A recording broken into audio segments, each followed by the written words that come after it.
Boa noite e a paz do Senhor. Boa noite, a paz do Senhor. Louvamos a Deus pela oportunidade que Deus nos dá de estarmos mais uma vez aqui juntos para estudarmos a palavra de Deus. Eu sei que você tem sido ricamente abençoado por esse estudo e nós também, porque estamos estudando e você está estudando com a gente. E louvamos a Deus por sua presença e por sua perseverança. Bom, na última lição a gente estava falando sobre os aspectos arqueológicos, do livro de Gênesis. E isso para confirmar, inclusive, a veracidade do livro de Gênesis, Do Então, que aconteceu, do que né? aconteceu, com comprovações de que é realmente, de fato, um livro verdadeiro, uma narrativa verdadeira, Então vamos lá. A descoberta do arquivo de Ebla, no norte da Síria, nos anos 70, tem mostrado que os escritos bíblicos concernentes aos patriarcas são de todos viáveis. Documentos escritos em tablets de argila, tablets, tablets, porque a gente está acostumado agora a falar com tablets, mas aqui, americano. nessa época aqui era tablets. De aproximadamente 2.300 anos antes de Cristo. Mostram que os nomes pessoais e de lugares mencionados nos registros históricos sobre os patriarcas são genuínos. O nome Canaã estava em uso em Ebla, um nome que críticos já afirmaram não ser utilizado naquela época e, portanto, incorretamente empregado nos primeiros capítulos da Bíblia. A palavra Tehom, T-E-H-O-M, que significa abismo, usada no livro de Gênesis capítulo 1, versículo 2, era considerada uma palavra recente, demonstrando que a história da criação fora escrita bem mais tarde do que o afirmado tradicionalmente.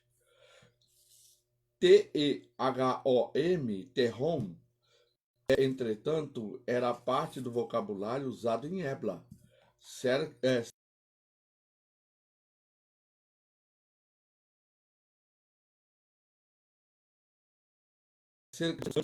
Descritos em tabletes de argila encontrados em Nuzi e Mari. Você vê, eles dizem que é recente, tudo, mas foi descoberto que não é recente. Não é recente. Eles tentam que já existia. Eles tentam, de alguma forma, descredenciar a Bíblia, mas não consegue, O evento bíblico mais documentado é o dilúvio universal, descrito em Gênesis capítulo 6, versículo 9, que diz: diversos descobertos e descrevem o mesmo dilúvio. A lista de sumérios, por exemplo, indica que todos reinaram por longos anos. E então veio uma grande inundação, e após esses acontecimentos, os reis sumérios reinaram por períodos bem menores. Ou seja, está dizendo o seguinte, que houve na época do reino dos sumérios, que antes eles viviam bastante, depois passaram a viver menos anos, porque foi aquela declaração de Deus que não Só vai ficar até 120 anos, disso não vai passar. Você pode colocar no não perturbe aí se você quiser. Não, só vou tirar o som. É só puxar aqui. Peraí, gente, eu estou ajudando ela aqui para colocar não perturbe. Tem gente que fica perturbando, Então, eu já coloquei, já está aí. Já. Pode voltar lá. Isso, volta da Bíblia. Pronto. Bom, e então veio uma grande nação e após os acontecimentos, os reis sumérios reinaram por período bem menor. Esse é o mesmo padrão de acontecimentos encontrado na Bíblia. Os homens tinham uma maior longevidade antes do dilúvio e menor após o dilúvio, mesmo. O 11º tablete do épico de Gilgamesh descreve uma arca, animais levados até a arca, pássaros sendo soltos durante a grande inundação, a arca repousando sobre uma montanha e um sacrifício oferecido Ó, após a arca estar você vê parada. Isso é mais do que uma constatação, né? de que Uma isso comprovação, aconteceu. porque veio uma constatação de que o fato do dilúvio, né? O evento do dilúvio aconteceu de fato É, e que também Noé desceu da arca e ofereceu o holocausto a Deus. sim. Isso é muito importante, a gente ver as comprovações daquilo que nós estudamos, daquilo que nós lemos na Bíblia, né, para tornar mais evidente ainda, mais, né, verdadeiro aquilo que a gente tem estudado ao longo dos anos na Bíblia. Os tabletes de argila sumérios registraram a confusão das línguas. Você veja só uma coisa: esses tabletes de argila, que eram escritos dos sumérios, Sim. que viveram naquela época, foram encontrados, inclusive, esses tabletes com escritas, e eles foram então traduzidos, comprovando essa veracidade da Bíblia. Aí ele também observa que, como se observa no período bíblico da Torre de Babel, que é de Gênesis 11, 1 a 9. Então ele fala assim: existiu uma era de ouro em que toda a humanidade falava a mesma língua. Então eles estão dizendo, a narrativa deles no livro dele do Sumério, está dizendo que houve um período da vida deles Que é antes que da Torre de todas as Babel, né? pessoas falavam uma mesma língua.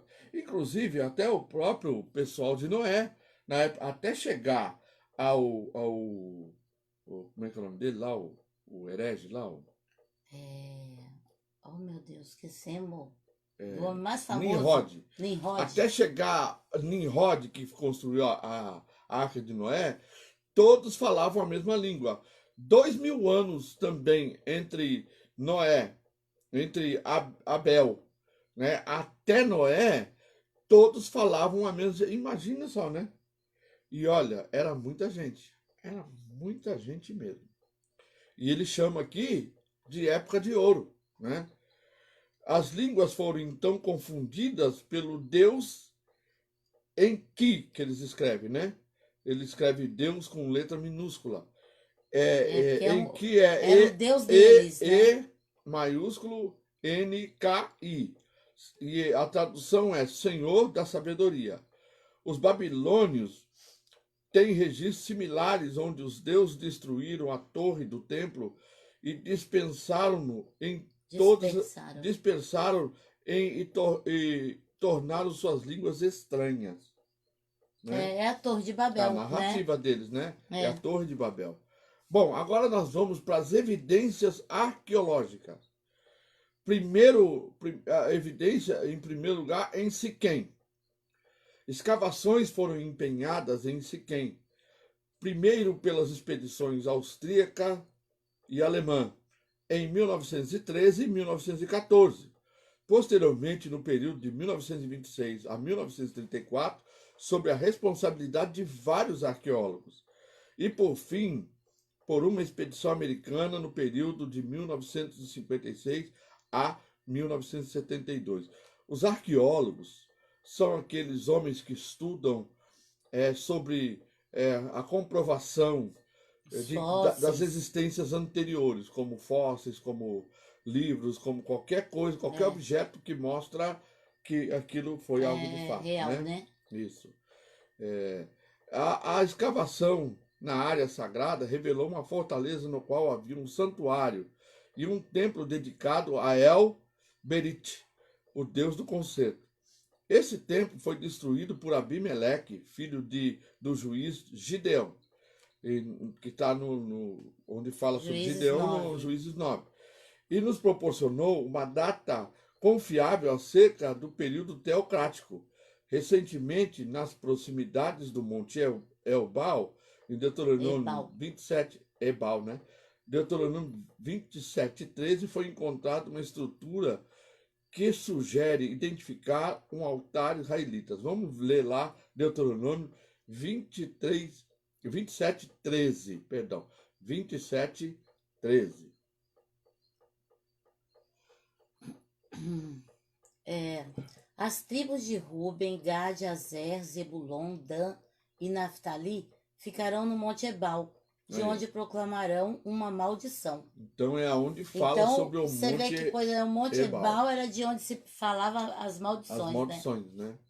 Foi encontrado, aqui, foi encontrado uma estrutura que sugere identificar um altar israelita, datado do 13º ou 12º século antes de Cristo. O altar pode ser considerado contemporâneo de Josué, indicando a possibilidade de ter sido construído pelo próprio líder hebreu, conforme é descrito em Deuteronômio 27 e 28. Agora vamos para a evidência, são dois. 2 capítulos, né? Nós vamos Depois falar vocês agora. conferem, Nós né? falamos sobre a evidências em Siquém, agora tumba dos patriarcas, né? A sepultura dos patriarcas. Quem é que está É o apitando? Ricardo.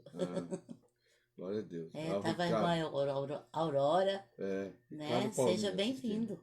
A tumba dos patriarcas. A Bíblia relata que Sara, Abraão, Isaac, Rebeca, Lia e Jacó foram enterrados em Hebrom, numa caverna denominada a Cova do Campo de Macapela, adquirido por Abraão em Gênesis capítulo 23. Ele comprou esse campo lá onde ele sepultou a Sara. Gênesis 23, É. né?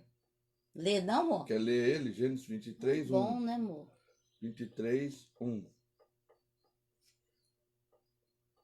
Quando Sara estava com 127 Vai anos, até onde ela. Onde morreu fala em Kiriat Arba, hoje chamada Hebrom, na terra de Canaã. Abraão lamentou a morte de Sara e chorou por ela.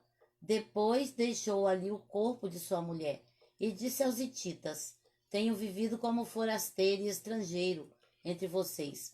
Por favor, vendam-me um pedaço da terra para que eu possa dar um sepultamento digno à minha mulher.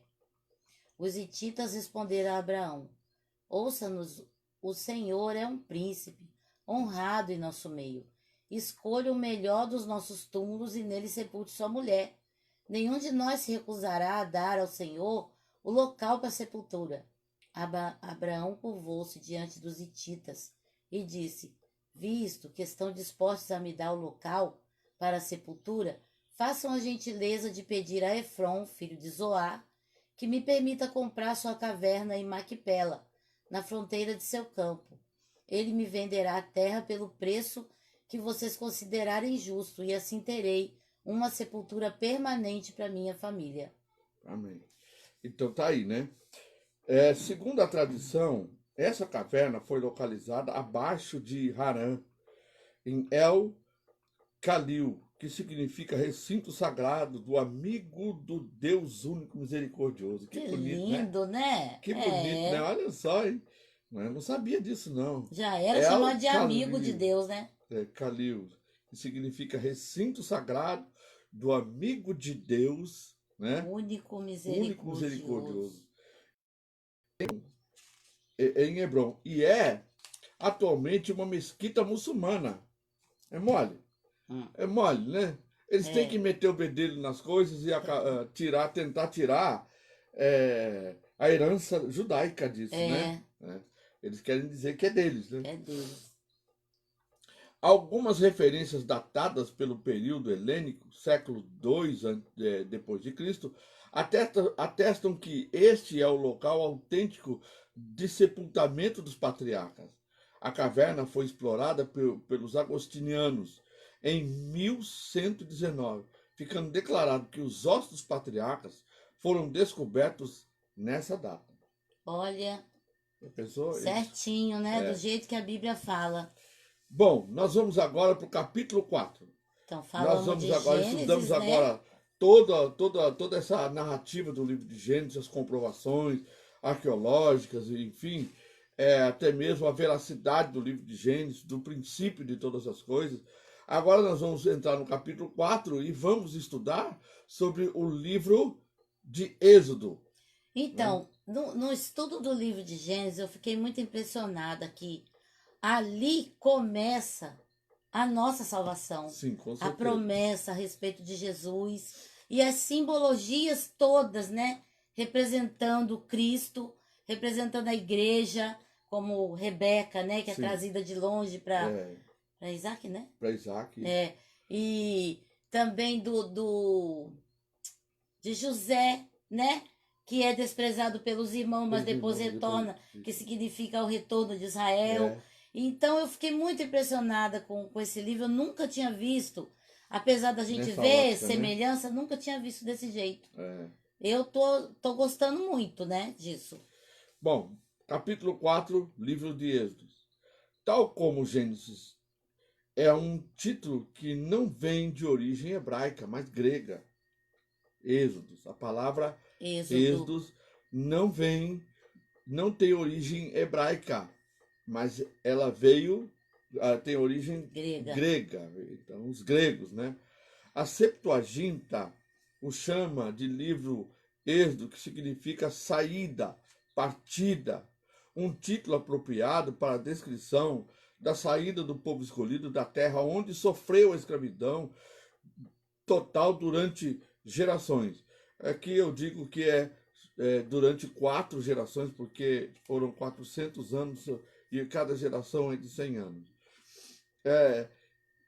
Esta redenção do Egito foi realizada por intervenção divina, portanto, milagrosa, exigindo da parte dos israelitas apenas a fé na eficácia do sangue derramado. Vamos ver lá no livro de Êxodo, capítulo 12, versículo 1 a 3. Então o Senhor disse a Moisés e a Arão no Egito: de agora em diante, este mês será para vocês o primeiro do ano. Anunciem a toda a comunidade de Israel, perdão, irmãos, que no 10º dia deste mês, cada família escolherá um cordeiro ou um cabrito para fazer um sacrifício, um animal para cada casa. Então ele tem um duplo significado, né? Ele está falando assim da primeira Páscoa, mas tem um duplo significado, mostrando também a partir do momento da libertação, né? E também como um batismo, né, que eles tiveram Sim, através do Mar Vermelho. Então, são duas coisas que importantes, são duas coisas importantes experiências para com eles, Deus, onde né? aconteceu, então eles marcam como o princípio, né, da saída, né? E depois é também marcado como um batismo, né, saído da Sim, escravidão para a libertação, para ser liberto. Assim como nós passamos também de maneira simbólica pelo batismo para demonstrar para o mundo a nossa saída, né, da escravidão do pecado, da glória a escravidão do Deus. mundo para a vida eterna. Isso é maravilhoso Amém, demais, gente. aleluia. Demais. Glória a Deus.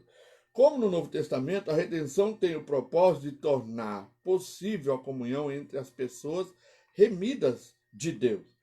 Depois da realização da redenção do Egito, foi dada a lei, seguida pela revelação de grandes verdades do culto aceitável a Deus, quando prestado no tabernáculo, com os seus sacrifícios concomitantes e o sacerdócio assistente.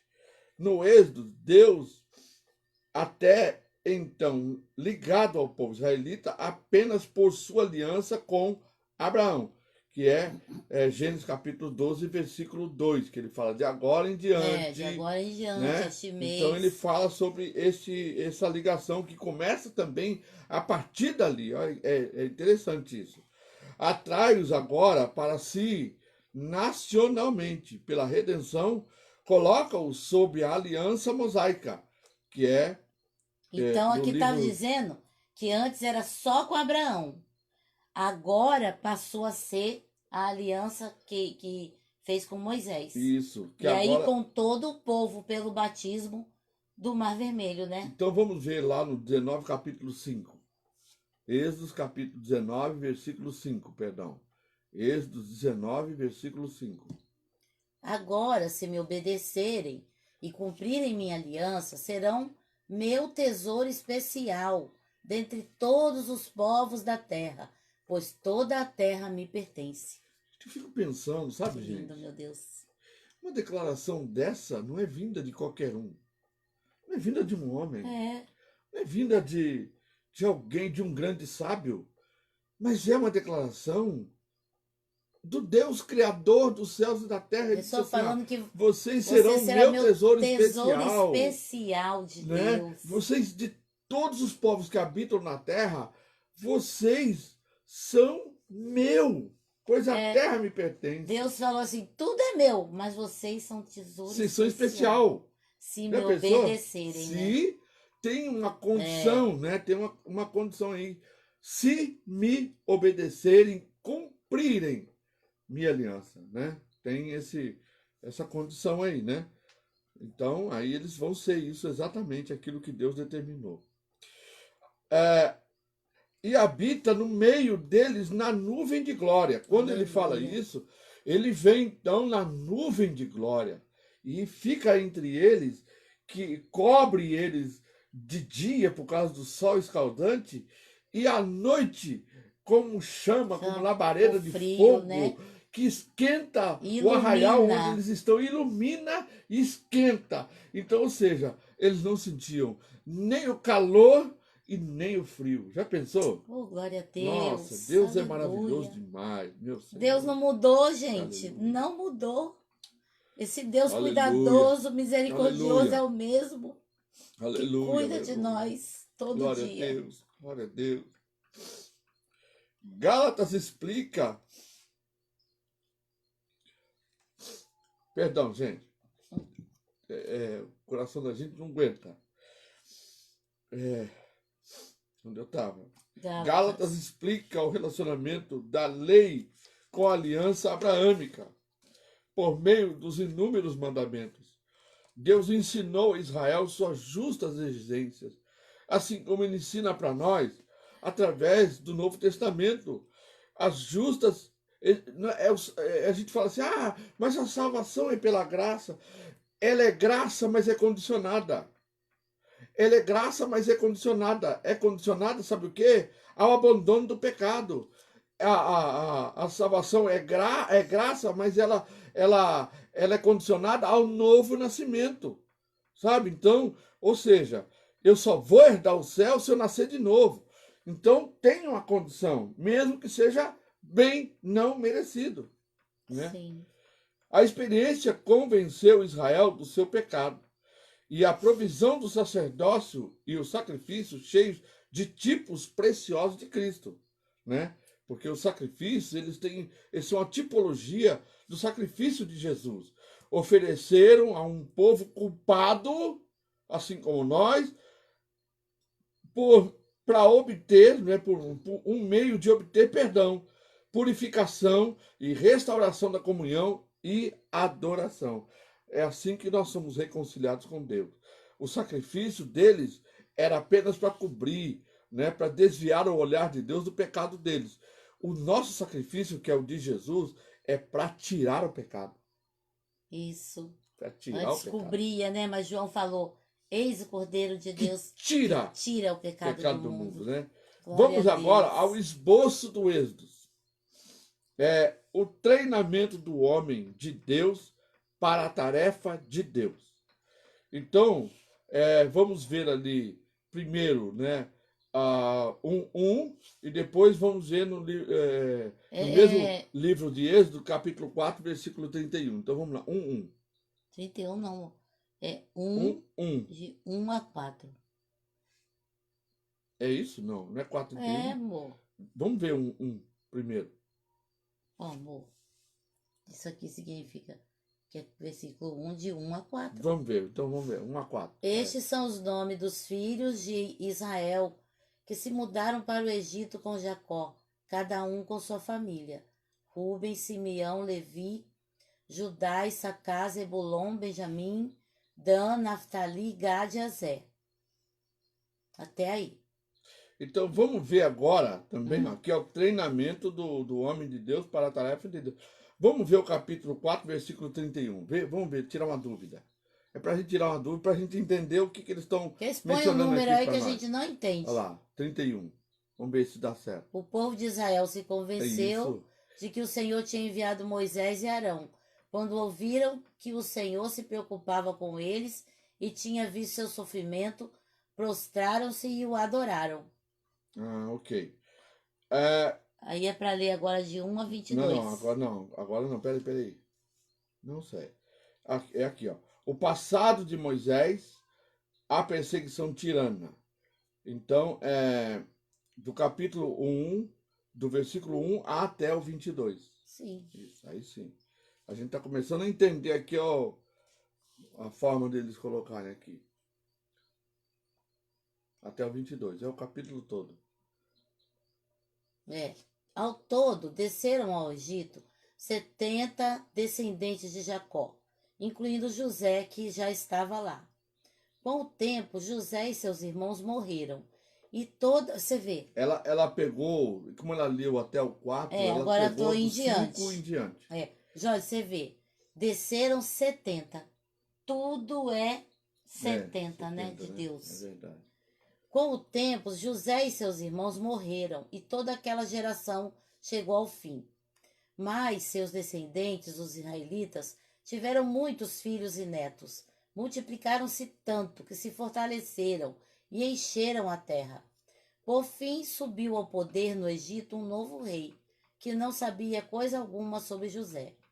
O rei disse a seu povo: Vejam, agora o povo de Israel é mais numeroso e mais forte que nós.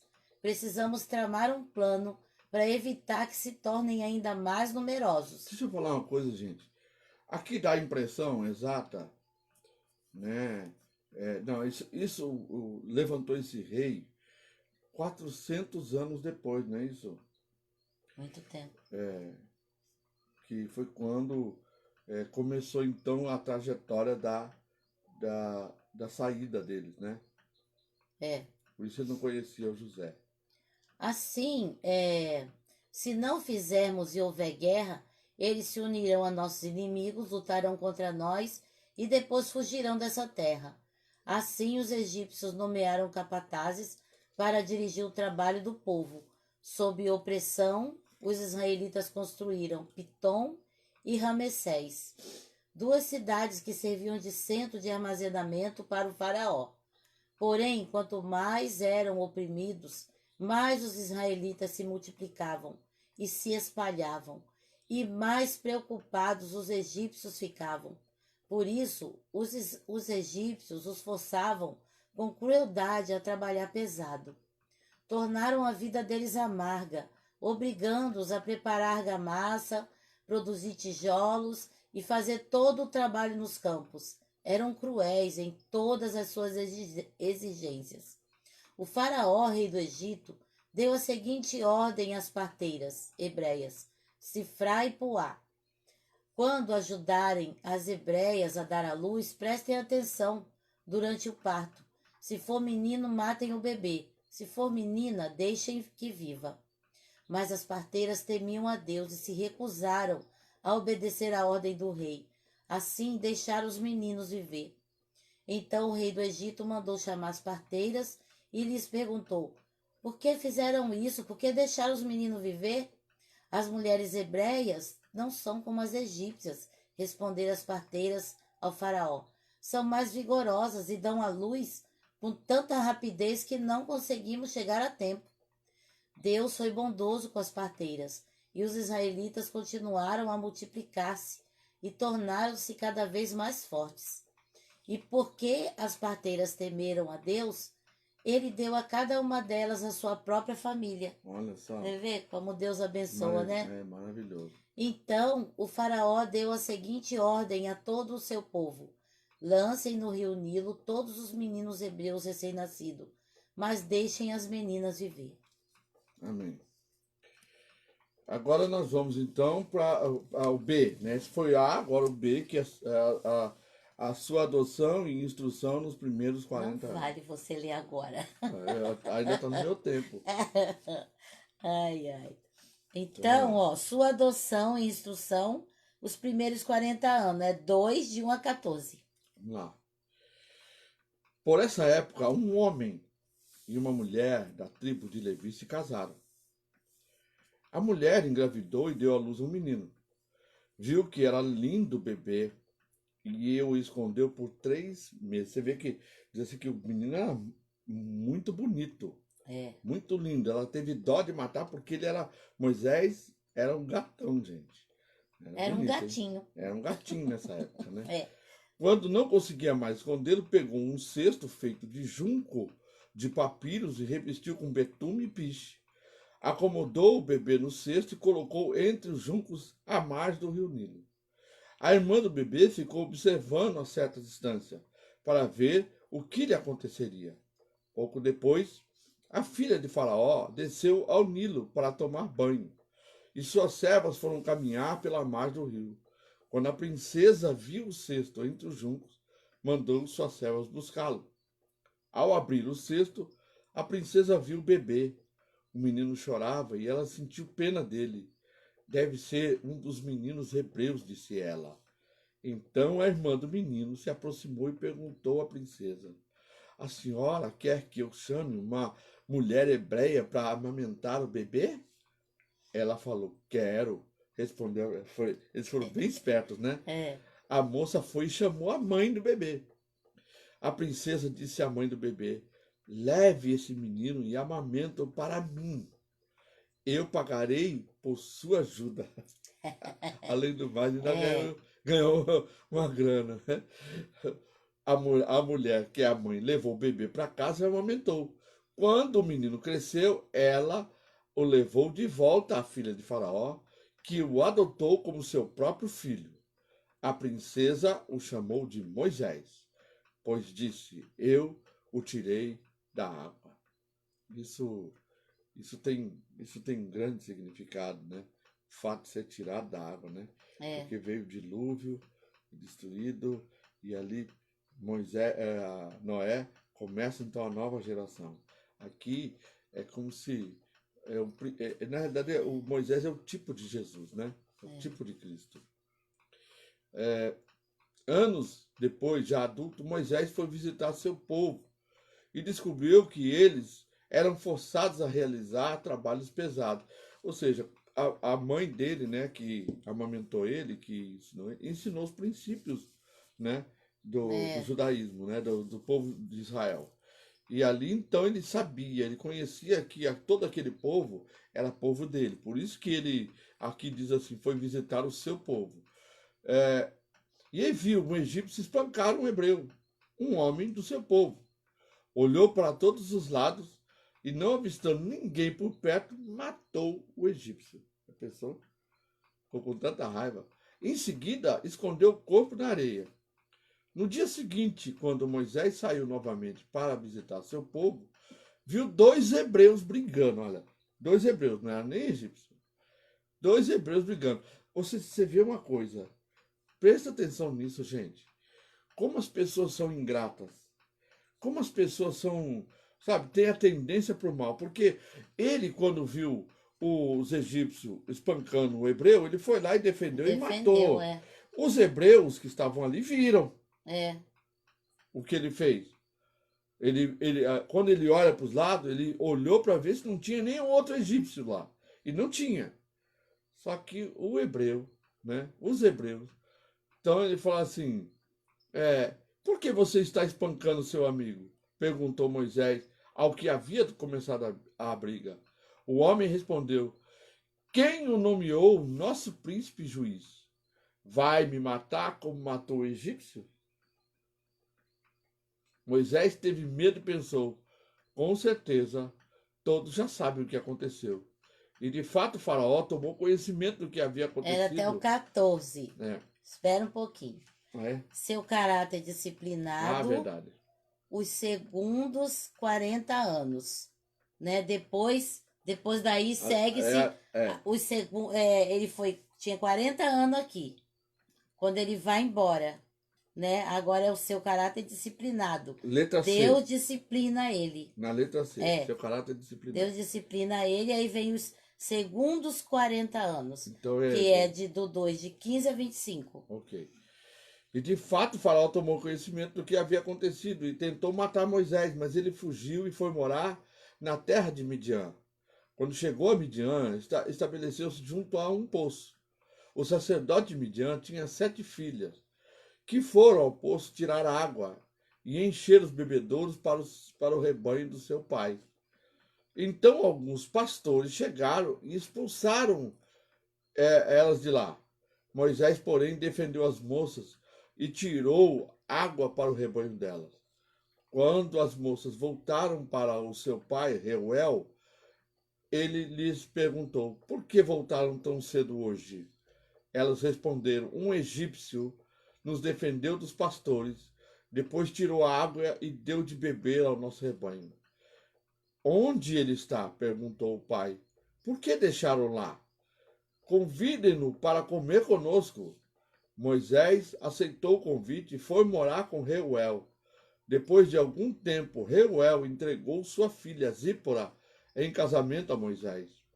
Mais tarde, ela deu à luz ao menino, a quem Moisés chamou de Gerson, pois disse: sou forasteiro em terra alheia. Ou seja, então, quem não sabe, o nome Gerson significa sou forasteiro em terra alheia. Tem muita gente que não sabe, né? Depois de muitos anos, o rei do Egito morreu. Os israelitas, porém, continuaram a gemer sobre o peso da escravidão. Clamaram por socorro e o seu clamor subiu até Deus. Então, Deus, ouviu os gemidos e se lembrou da aliança que havia feito com Abraão, Isaque e Jacó. Olhou para os israelitas e percebeu sua necessidade. Até aí. Até aí. Ó, o D agora. Sua vocação da parte de Deus em Horebe. 3, de 1 a 4. Será que é isso mesmo? Não é 4? Não, amor. Vamos ver. Certo dia, Moisés estava cuidando do rebanho do seu sogro, Jetro, que Reuel e Jetro é a mesma coisa, sacerdote de Midian. Ele levou o rebanho para o deserto e chegou ao Sinai, o monte de Deus. Ali, o anjo do Senhor lhe apareceu no fogo que ardia no meio do arbusto. A quem se refere o anjo do Senhor? É Jesus. Né? Então, ele ainda não conhecia, né? Então, ele olhava e via que era Deus. Para ele entendeu Deus. Mas o anjo do Senhor lhe apareceu. Moisés olhou admirado, pois, embora o arbusto estivesse envolto em chamas, o fogo não o consumia. Que coisa espantosa, ele pensou. E ele, por que o fogo não consome o arbusto? Preciso ver isto de perto. Quando o Senhor viu Moisés se aproximar para observar melhor, Deus o chamou do meio do arbusto e disse: Moisés, Moisés. Ele disse: aqui estou, respondeu. Não aí. se aproxime. Ah, é isso? Até aí? É verdade. Perdão. Perdão, moço. O Jorge fica empolgado. Peraí, calma. A graça triunfante, o povo de Deus libertado da escravidão.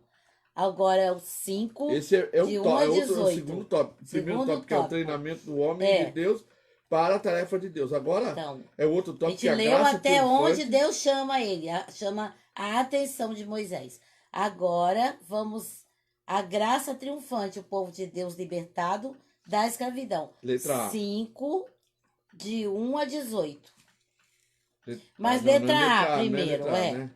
Letra A, o triunfo de Deus sobre Não precisa a potência aqui, mundial tá pelas 10 pragas, que é 5 de 1 a 11. 5 de 1 a 11. Vamos lá. Depois disso, Moisés e Arão foram ver Faraó e declararam: assim diz o Senhor, o Deus de Israel: deixe o meu povo sair para celebrar uma festa em minha honra no deserto. Quem é o Senhor? Retrucou o Faraó. Por que devo dar ouvidos a ele e deixar Israel sair? Não conheço o Senhor e nem deixarei Israel sair.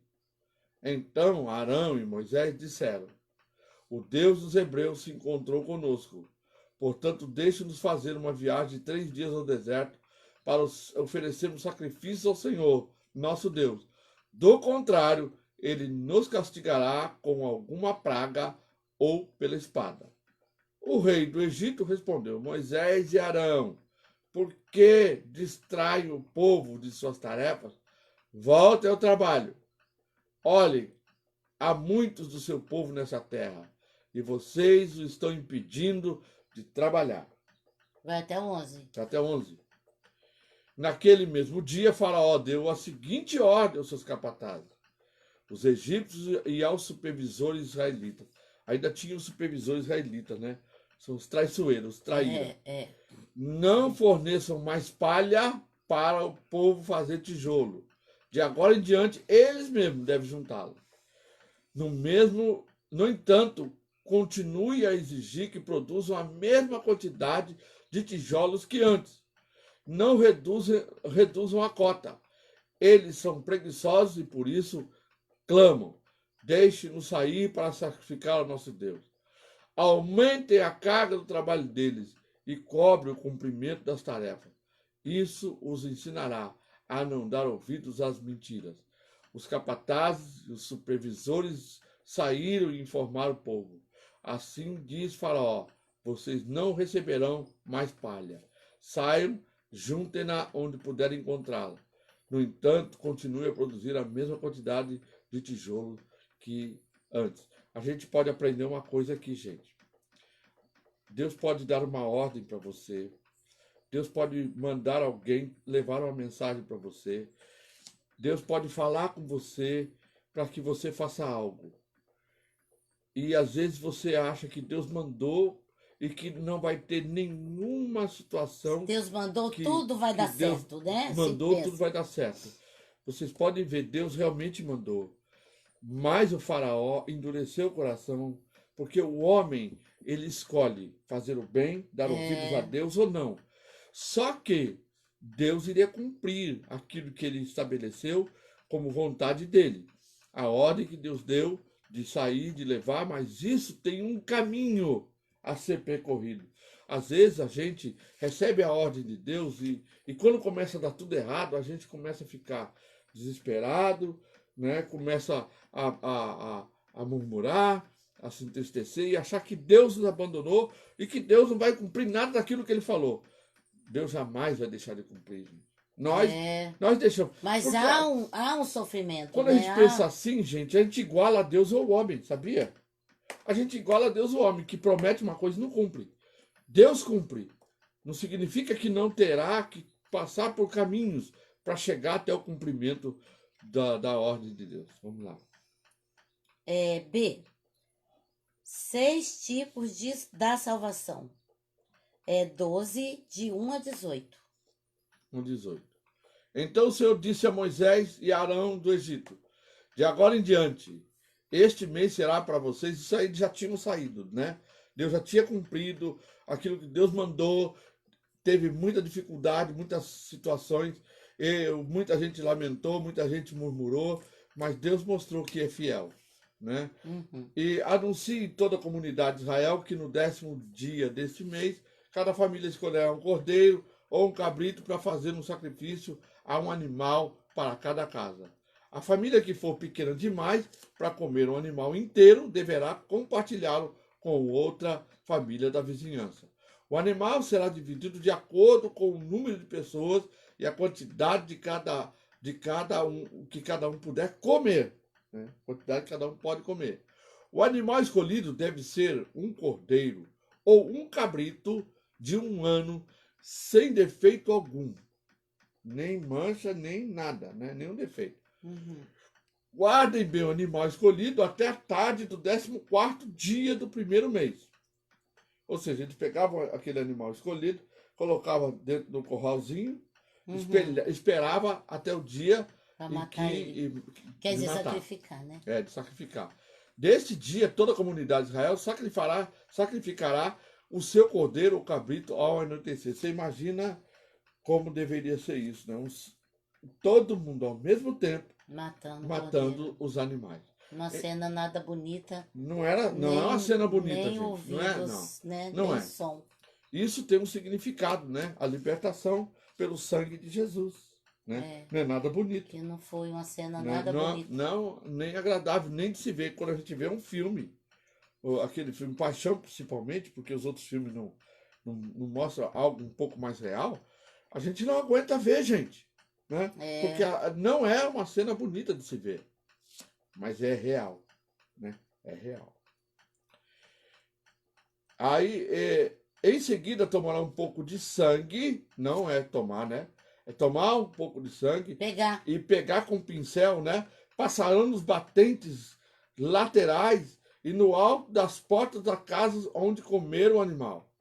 Nesta mesma noite, assarão a carne no fogo e a comerão acompanhada de folhas verdes amargas e de pão sem fermento. Não comerão a carne crua, nem cozida. Né? Você vê? Não podia ser nem cozida na panela. Né? O animal todo, incluindo a cabeça, as pernas e as vísceras, deverá ser assado no fogo. Não deixe sobras Jorge, para é amanhã só seguinte. 11. É o 11. Então, não deixe só para amanhã seguinte. Queimem o que não for consumido antes do amanhecer. Já pensou? Estas são as instruções para quando fizerem refeição. Estejam vestidos para a viagem, de sandália aos pés e cajado na mão. Façam a refeição apressadamente, pois é a Páscoa do Senhor. Ou seja, aqui está mostrando o sangue aspargido nas portas, dos umbrais das portas, é o sangue de Jesus que está sobre nós. Cujo Deus olhou e olha para nós e vê o sangue de Jesus. Assim como ele olhou para cada porta de israelita. Quando passou o anjo da morte, ele olhou para cada porta. E ali, o que na realidade quem olhou foi o anjo da morte, né? Ele não matou o primogênito. A Páscoa, símbolo e apropriação do Calvário, 12, de 1 a 13. Não, sério, não pode. Agora continua. É só continuar. 13 a 22, você tá aqui, ó. Não, Jorge. Tá aqui, 1 ó. a 13. Esquece esses números, amor. Esquece. Vai, continua aí. Você vai ver como vai dar no 22. Não vai. Vocês vão ver. É a partir do 13, ó. Não, amor. Ó, você vai ver. Aí do 12, né? Nesta noite passarei pela terra do Egito, Não, e matarei. mas o pra sangue entender, dos calma. batentes. Já lemos aqui. Ah, tá. O 12, né? Nesta noite passarei pela terra do Egito e matarei todos os filhos mais velhos e todos os primeiros machos dentre os animais na terra do Egito. Executarei juízo sobre todos os deuses do Egito, pois eu sou o Senhor. Mas o sangue nos batentes da porta servirá de sinal e marcará as casas onde vocês estão. Quando eu vir o sangue, passarei sobre aquela casa. E quando eu ferir a terra do Egito, a praga da morte não tocará. Até aí. Agora o D. Travessia do Mar Vermelho. O mergulho pela fé. Batismo. 14, de 1 a 15.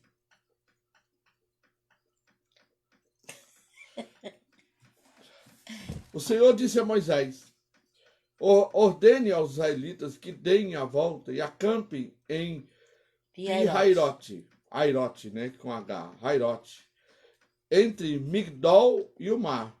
Acampe-se ali à beira do mar, em frente a Baal-Zefon. E Faraó pensará: os israelitas estão vagando perdidos, prisioneiros no deserto.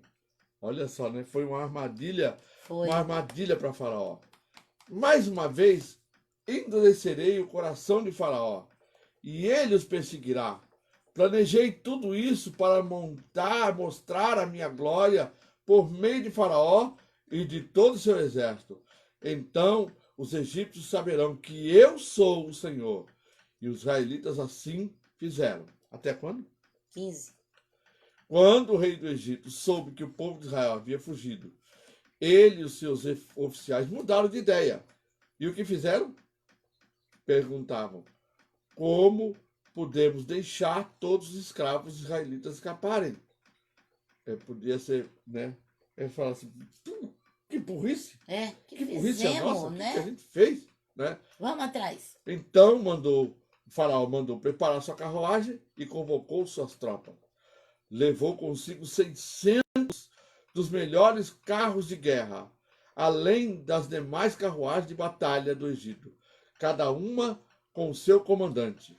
O Senhor endureceu o coração de Faraó, rei do Egito, para que ele perseguisse os israelitas, que haviam partido triunfalmente. Olha, gente, Triunfantemente. precisamos aprender isso aqui, viu? Às vezes, Deus permite Perseguição, né? perseguição Mas para mostrar a para glória mostrar a dele. glória. E como a maneira como nós recebemos, a maneira como nós reagimos, é que vai também manifestar a glória de Deus. Como a gente submete, né, aquilo que Deus está estabelecendo. Aí os egípcios os perseguiram com todas as forças do exército de Faraó, todos os cavalos e carros de guerra, cavaleiros e tropa, e os alcançaram no acampamento de Pi-Hahirot, Hairote, digo eu, à beira do mar, em frente a Baal-Zephon. Quando Faraó se aproximava, os israelitas levantaram os olhos e viram os egípcios marchando contra eles. Em pânico, clamaram ao Senhor. É assim que a gente faz, né? Mas eu vejo assim que Moisés sabia disso, mas não podia nem falar para o povo. É. Porque Deus estava ensinando também o povo a confiar Sim. naquilo, na palavra dele. Então, eles disseram a Moisés: por que você nos trouxe no deserto para morrer? Não havia sepulturas. Veja, a mesma coisa, eles estão comparando Deus ao homem, né? Então, não havia sepulturas no Egito? O que você fez conosco? Por que nos forçou a sair do Egito? Ô, gente ingrata, viu? Quando ainda estávamos no Egito, não lhes avisamos que isso iria acontecer? Dissemos: deixa-nos em paz, continuaremos a servir o Egito. Não, meu Deus do céu, né? Afinal, é melhor ser escravo do Egito. Assim faz muito crente. Quando vira cristão e começa a luta. Começa a luta, né? Era melhor quando eu não era crente. É igual a Uraque lá, né? É igual a Uraque. Sei lá. Como o negócio apertou, ela agora, né? Mas Deus é que vai julgá-la, né? Mas é um exemplo, né? Ela, quando apertou, ela tomou outra posição, infelizmente. Bom, Moisés, porém, disse: não tenho medo, apenas permaneçam firmes e vejam como o Senhor os resgatará nesse dia. Vocês nunca mais verão os egípcios que estão vendo hoje. O próprio Senhor lutará por vocês. Fiquem calmos. Glória a Deus. Tem mais um? Tem, 15. Então o Senhor disse a Moisés: por que vocês estão clamando a mim? Diga ao povo que marche. Aleluia. É até aí só, mas peraí, vamos ver. Agora é a D, travessia do Mar Vermelho. Então, daí vocês já sabem, né? O mar abriu e o povo passou. Aí agora vem. Travessia. Não, já leu, amor. De 14 de 1 a 15. Maná dos céus, o letra C. Maná dos céus, pão da vida. Capítulo 16, 1 a 36. Agora sim, Jorge. 1 a 36. Capítulo 16. A comunidade de Israel partiu de Elim. Você vai ter que parar aí, né? E chegou ao deserto de Sim. Não, melhor não continuar, não. Por quê? Porque não, é muito versículo que você vai ter que ler. Então Bom, hoje a gente gente, termina mais cedo. É verdade, porque são de 1 a 36. 36, é muito. São 36 Quando versículos. Deus manda o maná. E nós já estamos a 18 horas. Mas deixa eu ler pelo menos as letras, né? Então, ó, F é a rocha fendida, a água da vida, né? Na G, letra F, né? Refidim, antigozo da vitória sobre o mundo. H, nomeação dos anciãos, organização da comunidade religiosa. Depois vem o selo da santidade, que está em 19, de 1 a 31. A promessa da aliança, absoluta submissão à vontade de Deus, revelada como nação santa, propriedade peculiar de Deus. E B, princípios básicos de uma vida santificada, segundo a aliança, o decálogo. A vida santa na sua conduta para com os outros. Depois o D, a vida santa no culto e na comunhão com Deus, e tipologia do sacerdócio, do sacrifício e dos móveis do tabernáculo. Aí vai vindo, né? O fracasso da carne e o arrependimento do pecado. Tudo isso, gente, é que nós Tudo estamos está vendo. em Êxodo. Então, mas tudo isso que nós estamos vendo no livro de Êxodo, você pode perceber que essa narrativa que nós estamos vendo está falando de nós. Está falando, dando exemplo, mostrando exemplo de comportamento. Está dando exemplo de situações em que o povo saíram confiantes e logo perderam essa confiança. Mas aí Deus restabelece, Moisés traz uma mensagem de fortalecimento e eles então agora acabam crendo de novo e o mar se abre, enfim. E você pode ver que nesses tópicos que ela leu aí, tudo vai falando do nosso dia de hoje, do nosso comportamento que nós devemos ter em relação a tudo que a palavra de Deus Porque diz. a Bíblia fala que tudo que foi escrito, por nosso Para exemplo, nosso foi exemplo escrito. foi escrito. Então é pra gente olhar e ó, E é por isso que é importante a gente estudar, gente. Porque quando você pega a Bíblia, você talvez não tenha tempo até mesmo de meditar nisso, naquilo que está escrito. Você lê, pega a Bíblia, tem muita gente que pega naquela pressa de ler a Bíblia toda para dizer assim, eu li a Bíblia inteira. Mas Deus não quer que a gente tenha essa pressa de ler a Bíblia toda e para dizer para os outros que leu a Bíblia inteira, e se for perguntar qualquer coisa, você não sabe. O importante é ler, sempre. Não importa quantas vezes você vai ler ela inteira ou não. estudar, né? Não é Não abrir. importa. É Abrir. ler, meditar, É. estudar, prestar atenção em cada tópico, em cada. E como eu devo trazer para a minha vida, né? Como tem sido o Sim. meu comportamento em relação àquilo que eu estou lendo. Se eu estou vivendo uma vida santa, né? E agradável a Deus. Isso é muito importante. Nós estamos sendo preparados, gente, nesse estudo que nós estamos fazendo desde o começo da pandemia, estamos nos preparando para a volta do Senhor. Sim. Então a gente está aqui tentando trazer para nós e para vocês um fortalecimento para o nosso coração e também a gente voltar lá e assumir uma postura agradável a Deus para que quando Ele vier arrebatar a igreja, todos nós possamos Ser levado ao céu. levados. Amém? Agradecemos a Deus pela sua presença aqui conosco, pessoas que não tinham entrado até hoje, entrou, eu fiquei muito feliz com isso, né? Agradecemos, né? Nós E agradecemos também a a vocês. nossa fiel companhia, Márcia. Sim, com certeza, essa aí ela é imutável. E nós vamos compartilhar esse vídeo no Facebook e no YouTube. Então você compartilha esse vídeo, incentiva os seus irmãos a estudarem teologia, a entrar no nosso canal e ver desde a primeira lição, né? Esse aqui é a lição do módulo, do segundo módulo. Nós já estudamos um módulo inteirinho. Sim. E agora estamos no segundo módulo. Então seja fiel, aprenda a respeito do Deus que você serve. Amém. Amém? Que Deus possa te abençoar, Glória a te dê uma Deus. noite maravilhosa, né? E que a graça do Senhor esteja sobre a sua vida em nome de Jesus. Amém. Amém? Até lá. Ah, deixa eu falar. Gente, amanhã, às 20 horas, culto em casa. Você está convidado. Esperamos você na quarta-feira, às 18 horas, também aqui no nosso Vem Estudar Comigo. Amém. Até lá. Glória a Deus.